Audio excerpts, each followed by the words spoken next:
Hello everybody, welcome to my next, well, we're still playing Monster Hunter because we still got quite a bit more to do because they just dropped some more content on our heads.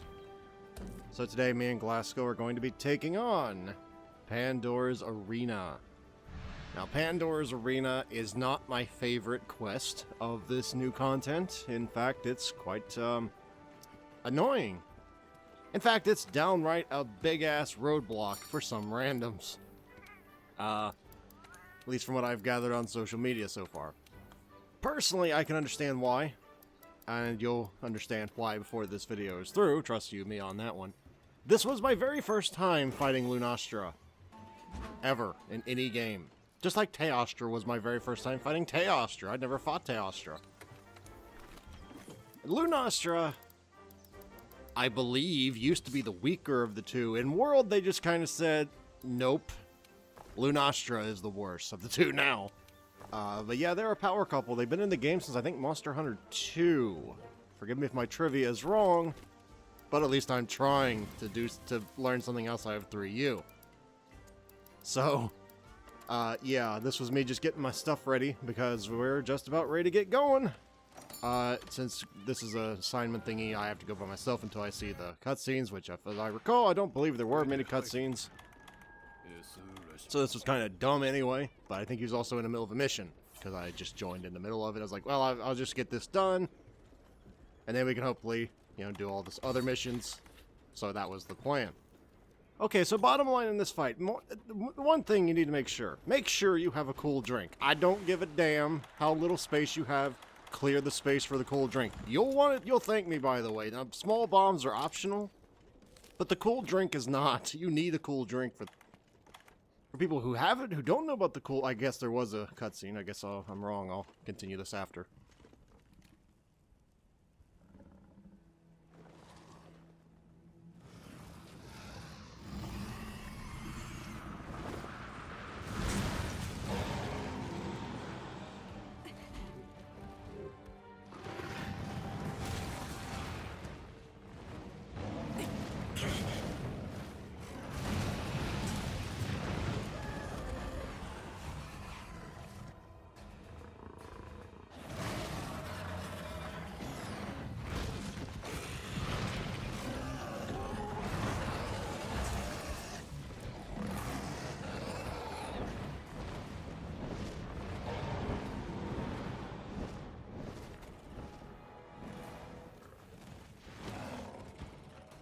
Okay, so you'll need a cool drink here, because if anybody who's ever fought Lunastra, by the way, don't ask where Teostra went.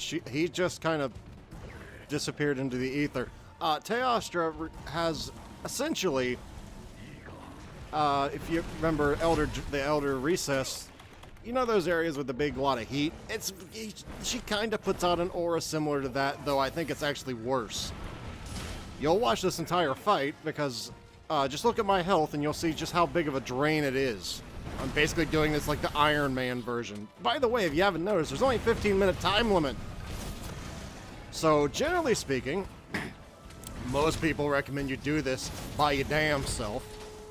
Most people recommend explicitly against trying to, you know, multiplayer this, much less try and do it with 2 people. I can tell you firsthand, it's very possible to do it with 2 people, as you'll soon find out. But it's by no means what I would call easy. So the first thing you'll notice about Luna is that she doesn't have as much armor plating on her legs, which is very noticeable from a greatsword perspective. This is great. You can actually swing without bouncing now if you're below white sharpness. The problem is, the only place that's weak for a greatsword to hit, well, I hope you can hit her tail or her wings, because, you know, that's totally within reach. Maybe her head as well, I'm not sure. But I think her head also takes less damage due to that little armor thing you see on her head. Don't even ask me how a Lunastra puts armor on its head, but it manages to do it. By the way, this is probably not what you want to do during this attack, because I think this is her big Nova. But I did it. This is something that's supposed to kill you. If you're anywhere near her, don't even ask me how I managed to do that without dying, because I don't think I should have. Apparently she's just going to go up there because Glasgow's getting into the arena. I didn't even realize that, my bad. But excuse me. But yeah, it's not a fun attack in a small little arena. Her Nova is a huge range. And when I say huge range, I mean it's as big as all outside. Technically, you can get out of it. You're just not likely to get out of it if you're anywhere near her, especially if you're using a greatsword. Just accept it. You're gonna be in it. Rule number 2 for this fight. I don't care how elite your DPS set is like mine. Bring a brace gem. Why you want to bring a brace gem is because during that big supernova, you might have noticed... Did I hit her? Yes, I did. You might have noticed that Oh, damn it, I forgot what I was going to say now. Oh, wait, you might have noticed how I got pushed back a little bit. I've tested it with Brace 3 and air pressure resistance. You don't get moved back. You still take the damage, but you don't get moved back. I've tried it with Brace 1, and I don't think you get knocked back. I don't think you do. I think you can eat... another good thing to bring is Astera Jerky. You might ask why, Barok. Why would you want Astera Jerky? Well, Astera Jerky heals you. You might also... Well, I guess I'll just die. You might remember that heals bleed, and it ups your natural healing ability. Now, that second one is an interesting little side effect. Increasing your healing ability is... basically, when you have red on your bar, or yellow, like this, my health would be going up a lot faster than it is. And that would really help right now, because I can't really move. I'm trying to dive, if you're wondering what I'm doing there. I wasn't trying to roll back and forth like an idiot. I was trying to Superman dive out of it. I couldn't do it. I wouldn't get enough speed or something. I don't know.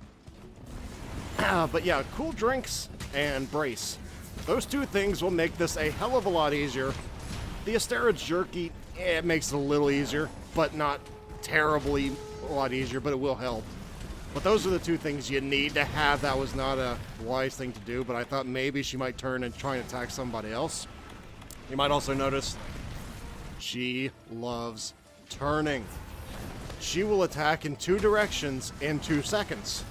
Not at the same time. No, that would be unfair. But what she will do is she just switches at any given time and moves. She loves moving. I don't think I hit that. I'd like to think I did, but I don't think I did. If you're wondering who knocked her down, I don't think it was me. Well, at least I got one good true charge in. That's something, right? And you notice how little damage that did. That only did like 300 damage. That's insane for me. I'm used to doing like 1,000. She has some defense out the butt. Like, not literally, because like I said before, the back leg plates are actually quite thin compared to Teostra, but the point is, she has a lot of defense. And, you can see how randoms could have, so this is not going to work. Well, actually, it might, because she decided to go against Glasgow there. I got lucky there. I got greedy there. This is not a fight where greed wins. In fact, there's very few fights, barring, like, Kuluyaku and, like, Great Jagras, where greed really wins with the greatsword. Too early, but I got away with it. At least I landed a true charge. I'm sitting in fire all the while, but another thing you might have noticed, yeah, you don't have to be in the fire to, be caught in the explosion. What you want to do when you're fighting Luna, from what I found, is you want to stay... You don't want to be between... You don't want to fire between you and Luna unless you are very far away from the fire. Because that wind that she just exudes, I don't want to say pushes the fire towards you. I have no idea how fire works, but it, I guess it pushes the fire, but you get hopefully what I'm saying here. That's actually a pretty cool true charge. But yeah, that's you have to keep positioning absolutely tops in mind. Also, her tail swipe is about 3 times as long as Teostra. Another thing you don't want to do is what I just did. Because of that, a lot of people don't realize. I think I actually killed myself here. A lot of people don't realize. Yeah, I'm dead. Is that if you flash her, and I mean that in pretty much every... I killed us both, actually. That was my fault. Sorry, Glasgow, that one was my fault. Though we were both ignorant, so I'm pleading that in my defense. What happens is, if you flash her, I believe she has like a temper meter. I don't want to say a meter, but she has like a temper system.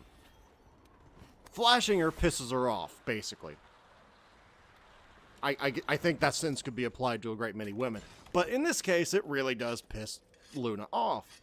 So, when you'll notice that as the fight goes on, her attacks start getting faster.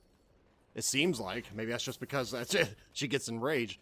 But I do think she has like a rage meter because when you flash her, almost every time right after you flash her, she novas. And if you survive the nova, she's back to pretty slow again.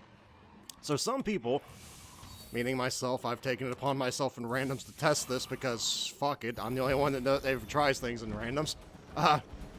I decided to try and, what do you call it, I actually worked pretty well. I was trying to test something, so I decided I'll wait until she's at max rage, try and go as far away as I can, and then flash her, and then get her to basically waste her nova. And it worked! That's my only proof. That's the only proof I have, okay? So, but that's the theory I'm running with right now. It does seem like she has like a... I can't believe I actually hit that. It does seem like she has a, like a system to her. Now, I don't know if you die if the rage gets reset, but it does seem like she has a rage meter. Why am I going for that and not the tail? I don't friggin' know. I guess I just wanted to... I was so pissed at her, I wanted to hit her in the face. That sounds really bad taken out of context, but I think most hunters would agree with me on Luna, and I missed the true charge because I wasn't aiming at the friggin' tail. And I think that I just saw a 90-something draw charge, level 3. That is disgustingly low. My draw charges, level 3, normally hit for around 400. So does that tell you how much defense that she has? That's disgusting. Now you might argue, well, Barok, well, that was pretty dumb. I was trying to dive to the right, honestly, but now Barok, wouldn't you be better served by, like, that was not a good place to go. By the way, if any of us die again, we lose right here. Am I gonna blow it for us? Oh, but I kept in mind the fire rule. I didn't get too close to the fire. Oh, damn it, I forgot what I was gonna say now. Oh, man. I forgot completely what I was gonna say. So yeah, there's 3 rules to this. Let's just reiterate that. Cool drinks, brace, and don't flash her. You'll notice I didn't learn my lesson from the first time, because I didn't really think about it at the time. But if my theory is correct, I think she's going to nova here after... Oh, maybe not. Maybe that's only if she's on the ground and you flash her, she novas. Because I've noticed sometimes if you flash her when she's in the air, she doesn't nova. I'm just thinking out loud here. None of this is verified, okay? Just so you know that. Another thing I would recommend bringing the fire mantle. It does make a difference. Some people have said, I don't think it does. I think it does, personally. Because I can tell you firsthand, that big Nova does far less damage with the fire mantle. It only does about maybe half my health across the whole stun lock, as opposed to, like, all of it without it. See what I mean? As soon as I get to the true charge, she's like, nope. And she just does a little poke. She doesn't do a big move. She just does a little poke just to screw you. Also because I'm very impatient, and I was getting very angry, which probably doesn't help matters at all. So that's why I'm doing quite so poorly. I got really mad. I was like, for God's sake, just let me do something. Because you can only do like one attack and then you gotta move. But my greedy tendencies of, I'm going for the true charge, just do not. I don't know why I keep thinking that's an attack. It is not an attack, but it does. She's dead. Well, I got like 3 good true charges off. That's not a lot. If you're wondering, that was not intentional. When she moves like that, that's just what happens. So yes, not only do you get a big middle finger as in the locale you fight her in, you also get a big middle finger of, nope, you don't get a killer. Because dumbass reasons. Filler quest, pretty much. Now, this filler quest isn't as bad as the previous quest. I just skipped an entire quest completely because it's Hunt Teostra. Like, I'm not showing a video of me hunting Teostra when we've done it before. So, I skipped that one entirely. This is the first new quest, and it's not my favorite quest. Just because of the locale we're in. Also, if you tell people that, oh, you duoed Pandora's Arena the first day with 2 people that had never fought Luna before, you'd probably get a... Lies. Because it's not an easy fight. That fight will fuck your shit up. I'm just telling you in as plain of words as possible, that fight sucks. At least for a greatsword user. I'm getting better. Okay, but that was pretty much... That wasn't even the worst. I had a worse one yesterday. I used like 58 potions. Yeah, that's almost as bad as it gets for me. But I am getting better in that fight. I can actually almost land true charges pretty routinely now. Almost. Give me another 80 hours and I might be as good as I am against everything else. I don't mind Luna. I just don't like Luna, if that makes sense. I'd rather have Luna than I would Pink Raytheon or Azure, Rathalos, if that makes sense. But that's going to be about it for today, everyone. As you'll get a wise sage words of advice from Glasgow, there you go. I'll see you next time, next week, everybody. Until then, everybody.